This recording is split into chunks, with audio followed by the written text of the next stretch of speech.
Assalamualaikum warahmatullahi wabarakatuh.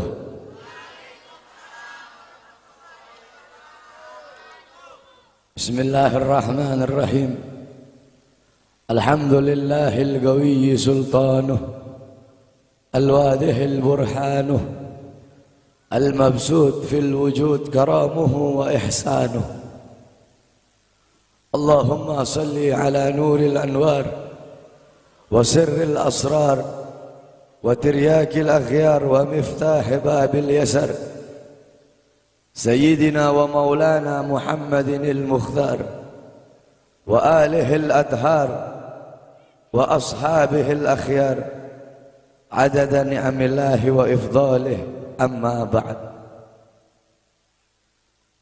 Yang saya cintai, yang saya muliakan, para alim ulama, para habaib, para kiai, para asatid, para tokoh masyarakat, para aparat pemerintah, wabil khusus Al-Habib Abdullah ibn Muhsin Al-Muhdar, yang saya cintai, yang saya muliakan, guru kita bersama Kiai Haji Mahdi beserta para kiai, para asatid yang lain, yang saya cintai, yang saya muliakan, ketua panitia beserta seluruh panitia, ketua musalla Ar-Raudhah, imam musalla beserta seluruh hadirin dan hadirat, bapak-bapak, ibu-ibu, pemuda-pemudi umat Sayyidina Muhammad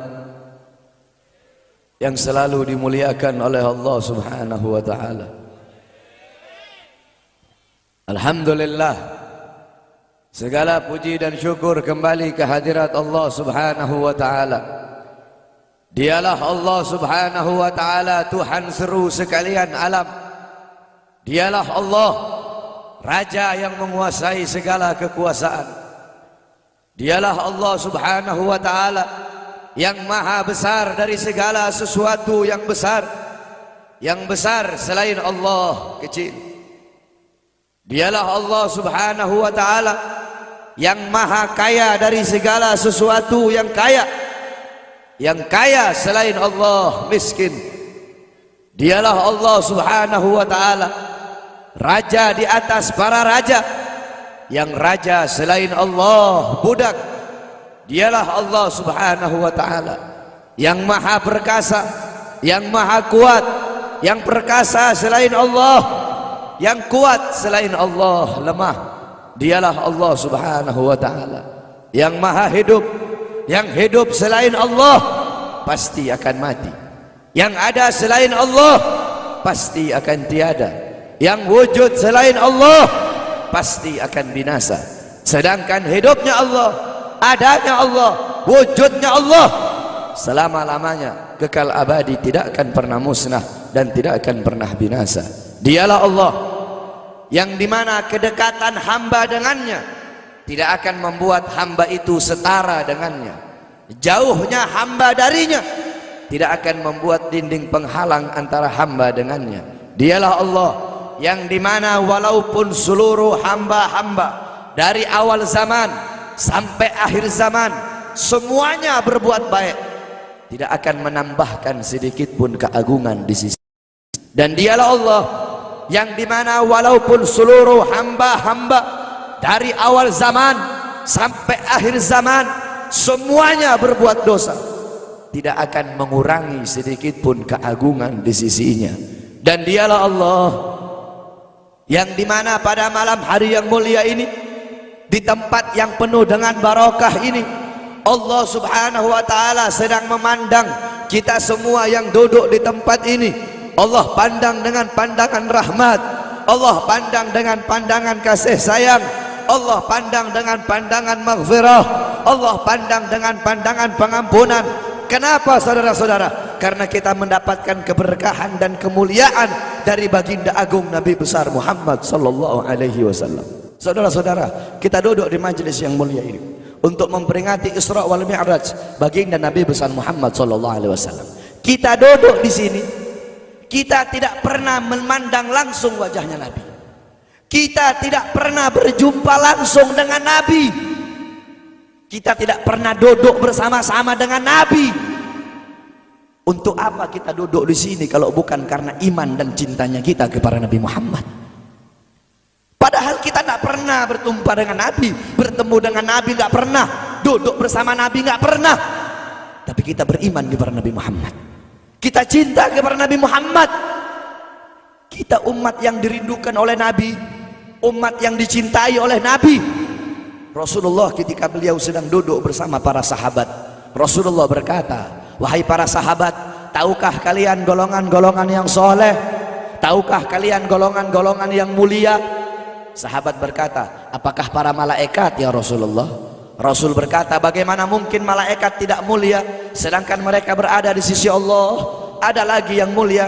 Apakah para nabi dan rasul? Bagaimana mungkin nabi dan rasul tidak mulia sedangkan Allah menurunkan wahyu untuk mereka? Ada lagi yang mulia. Apakah kami ya Rasulullah? Bagaimana mungkin kalian para sahabatku tidak mulia sedangkan aku berada di tengah-tengah kalian? Ada lagi yang mulia. Kata sahabat, Allah dan engkau yang lebih tahu ya Rasul. Rasulullah menundukkan kepala, Nabi Muhammad menundukkan kepala. Dari kedua pelupuk mata beliau mengeluarkan air mata, membasahi pipi beliau sampai ke janggutnya beliau. Beliau menundukkan kepala sambil menangis dan beliau berkata, golongan yang mulia ini, golongan yang soleh ini, mereka golongan-golongan yang adanya nanti di akhir zaman. Mereka tidak pernah duduk bersamaku, mereka tidak pernah memandang wajahku, mereka tidak pernah mendengar langsung kata-kataku, akan tetapi mereka beriman kepadaku, kata Rasul. Mereka umat yang aku rindukan, mereka umat yang aku cintai. Tuba liman yarani wa amana bi, wa tuba summa tuba summa tuba liman lam yarani wa amana bi. Sungguh beruntung orang-orang yang beriman kepadaku, kemudian orang-orang yang melihatku kemudian beriman kepadaku. Dan sungguh beruntung, dan sungguh beruntung, dan sungguh beruntung. 3 kali keberuntungan, 3 kali kemuliaan bagi orang-orang yang tidak pernah melihatku, akan tetapi mereka beriman kepadaku. Siapa? Kita umat Nabi Muhammad SAW. Kita tidak pernah memandang wajah Nabi, tidak pernah berkumpul dengan Nabi, tapi kita beriman kepada Nabi Muhammad. Apalagi kita umat Islam Indonesia, umat Islam Indonesia, umat yang dicintai oleh Rasulullah As-Sayyid Al-Habib Muhammad bin Alwi Al-Maliki. Ketika beliau berziarah ke makam Nabi Muhammad, dalam keadaan sadar beliau berjumpa langsung dengan Nabi Muhammad. Di belakang Nabi Muhammad ada ribuan orang. Habib Muhammad pun bertanya, ya Rasulullah, siapa yang ada di belakangmu ini ya Rasulullah? Ribuan orang ini, ribuan golongan ini siapa ya Rasulullah? Rasulullah berkata, ini mereka yang ada di belakangku. Mereka adalah umat Islam yang aku cintai. Mereka umat Islam yang ada di Indonesia, kata Rasulullah SAW. Kita dicintai oleh Rasul. Kenapa? Coba kita lihat di Indonesia, saudara-saudara. Kalau bulan Maulud, kalau bulan Rabiul Awal, di kampung-kampung, di musola-musola, setiap masjid, setiap langgar, setiap pesantren, setiap RT, setiap RW pasti bikin maulid Nabi Muhammad. Kalau udah bulan Rajab, setiap pesantren, musola, masjid, kampung, RT, RW pasti bikin Isra wal Mi'raj sebagai Nabi besar Muhammad. Negara-negara yang lain, tempat-tempat yang lain tidak seperti kita, saudara-saudara. Makanya kita menjadi umat yang dicintai oleh Rasul, umat yang dimuliakan oleh Nabi Muhammad, umat yang dirindukan oleh Nabi Muhammad SAW. Allah berkata dalam Al-Quran, laqad ja'akum rasulun min anfusikum azizun alaihi ma'anittum harisun alaikum bil mu'minina raufur rahim. Hei sekalian umat manusia, yang kaya, yang muda, yang tua, yang muda, yang kaya, yang miskin, mulai pejabat sampai rakyat, ulama sampai umat. Hei sekalian umat manusia, laqad ja'akum, telah sampai kepada kalian, telah datang kepada kalian rasulun, utusan Allah, min anfusikum, dari golongan kalian manusia, azizun alaihi ma anittum, sungguh berat baginya penderitaan yang kau alami, sungguh berat baginya kesusahan yang kau alami. Sebelum kalian susah, dia lebih dahulu susah. Sebelum kalian menderita, dia lebih dahulu menderita. Sebelum kalian menangis, dia lebih dahulu menangis. Sebelum kalian berdarah, dia lebih dahulu berdarah. Azizun alaihi ma'antum, harisun alaikum, dia menjaga kalian, menjaga akidah kalian, keyakinan kalian, tauhid kalian, syariat kalian, sholat kalian, agar kalian tidak menyimpang, agar kalian tidak tersesat, agar kalian tetap berada di jalannya Allah. Bil mu'minina raufur rahim, kepada orang-orang yang beriman beliau sangat cinta, beliau sangat sayang, beliau mencintaimu sebelum engkau mencintainya, beliau merindukanmu sebelum engkau merindukannya. Siapa beliau? Siapa dia? Dia adalah seorang manusia yang mengorbankan jiwanya, mengorbankan nyawanya, mengorbankan darah dan hartanya demi kita sebagai umat. Beliau kepanasan, kedinginan, 3 hari 3 malam makan, mengganjal perutnya dengan sebongkah batu. Perut suci beliau berbunyi. Kelaparan bukan untuk dirinya, kelaparan bukan untuk anak cucunya, kelaparan demi kita sebagai umat. Beliau seorang manusia yang pipinya pernah tertusuk duri sampai tembus ke sebelah demi kita sebagai umat. Beliau seorang manusia yang pernah wajah beliau dilempari kotoran demi kita sebagai umat. Lupakah kalian dengan air mata beliau yang menetes setiap malam demi kalian? Lupakah kalian darah suci beliau yang menetes ketika berada di kota Taif, dilempari batu demi kalian? Ketika beliau pergi ke kota Taif, dahi beliau dilempar batu, darah ke beliau keluar. Ketika darah itu jatuh, ditampung darah beliau, ditampung darahnya. Sahabat berkata, ya Rasul, kenapa kau tampung darahmu ya Rasul? Rasul berkata, andaikan darahku jatuh di atas tanah Taif, penduduk kota Taif akan ditenggelamkan oleh bumi, sedangkan mereka adalah umatku. Luar biasa kasih sayang Nabi kepada kalian. Tetapi kita sebagai umat tidak tahu diri. Kita sebagai umat merusak sunnahnya. Kita sebagai umat melanggar ajarannya. Kita sebagai umat semakin hari semakin jauh darinya, meninggalkan pakaiannya, meninggalkan ajarannya, meninggalkan sunnahnya, meninggalkan kepribadiannya, meninggalkan akhlaknya, meninggalkan Al-Qur'annya. Rasulullah sallallahu alaihi wasallam yang dimana gal Sayyidina Ali karamallahu wajha, inna Rasulullah fi akhir nafsi harragat syafataihi marratain fa'algaitu sam'i fasami'tuhu yaqul ummati ummati faqubida Rasulullah sallallahu alaihi wasallam wa qala law kanatid dunya tadumu li wahidin la kana Rasulullah sallallahu alaihi wasallam fiha mukhallada.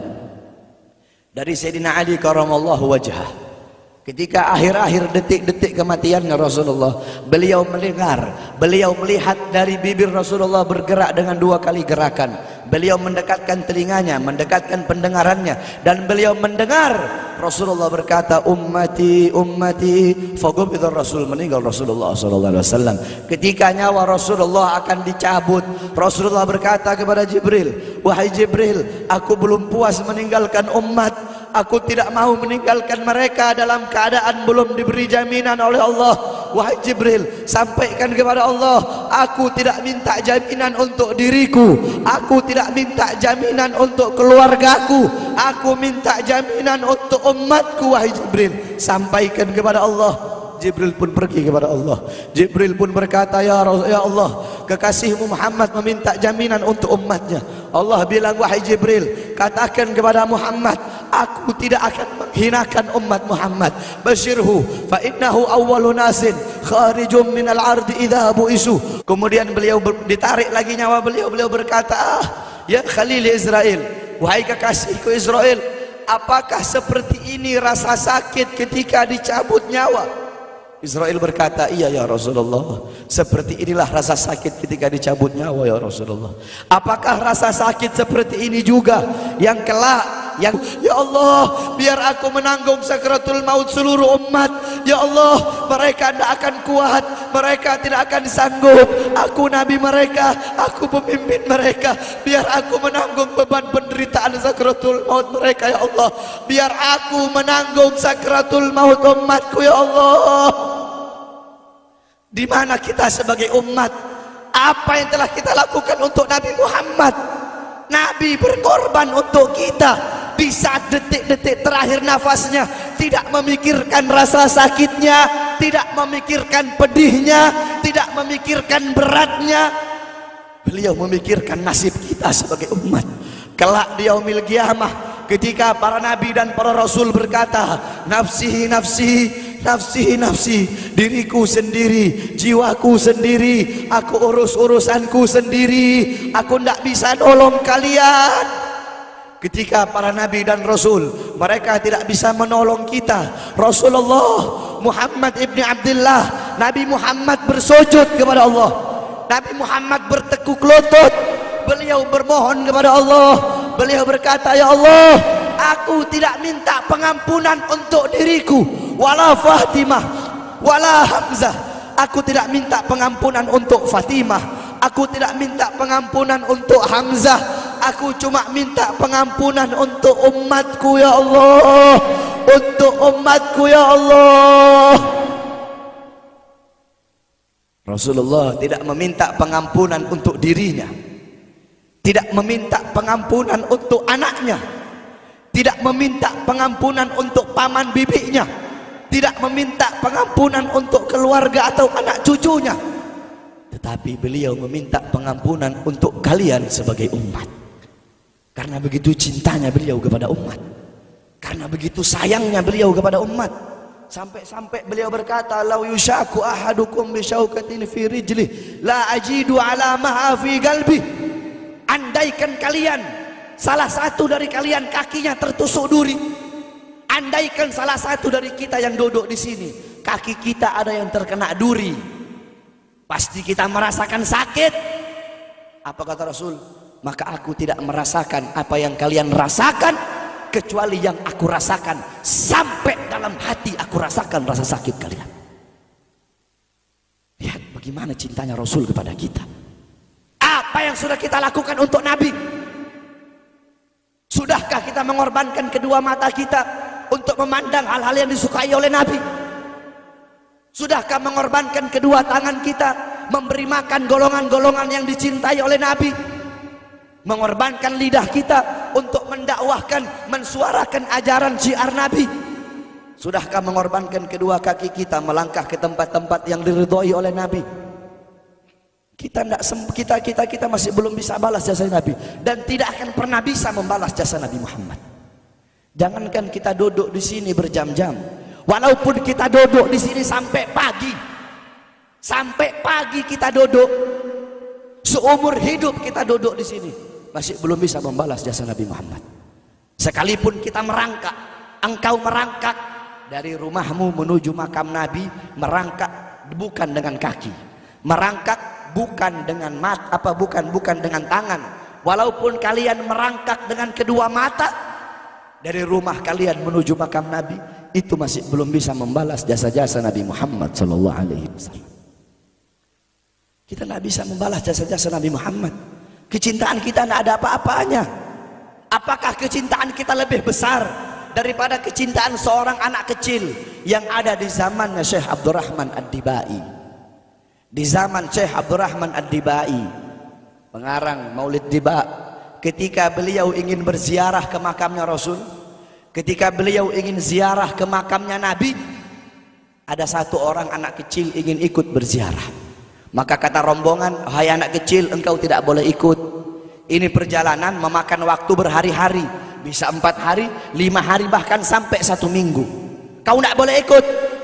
Pergi anak kecil tersebut. Pergilah rombongan Syekh Abdurrahman Ad-Dibai untuk ziarah ke makamnya Nabi. Tanpa sepengetahuan rombongan, ternyata anak kecil tersebut bergelantungan di bawah kereta kuda Syekh Abdurrahman Ad-Dibai. Anak kecil itu bergelantungan. Dia sampai berhari-hari gak makan, gak minum, gak tidur. Hanya apa? Hanya ingin pergi ziarah ke makam Nabi. Saking cintanya kepada Nabi Muhammad, dia sembunyi-sembunyi bergelantungan di bawah kereta, nggak makan, nggak minum, nggak tidur berhari-hari. Sampai ketika sampai di Madinah, itu anak kecil jatuh. Itu anak kecil terjatuh. Rombongan bilang, bukankah ini anak kecil yang waktu itu mau ikut?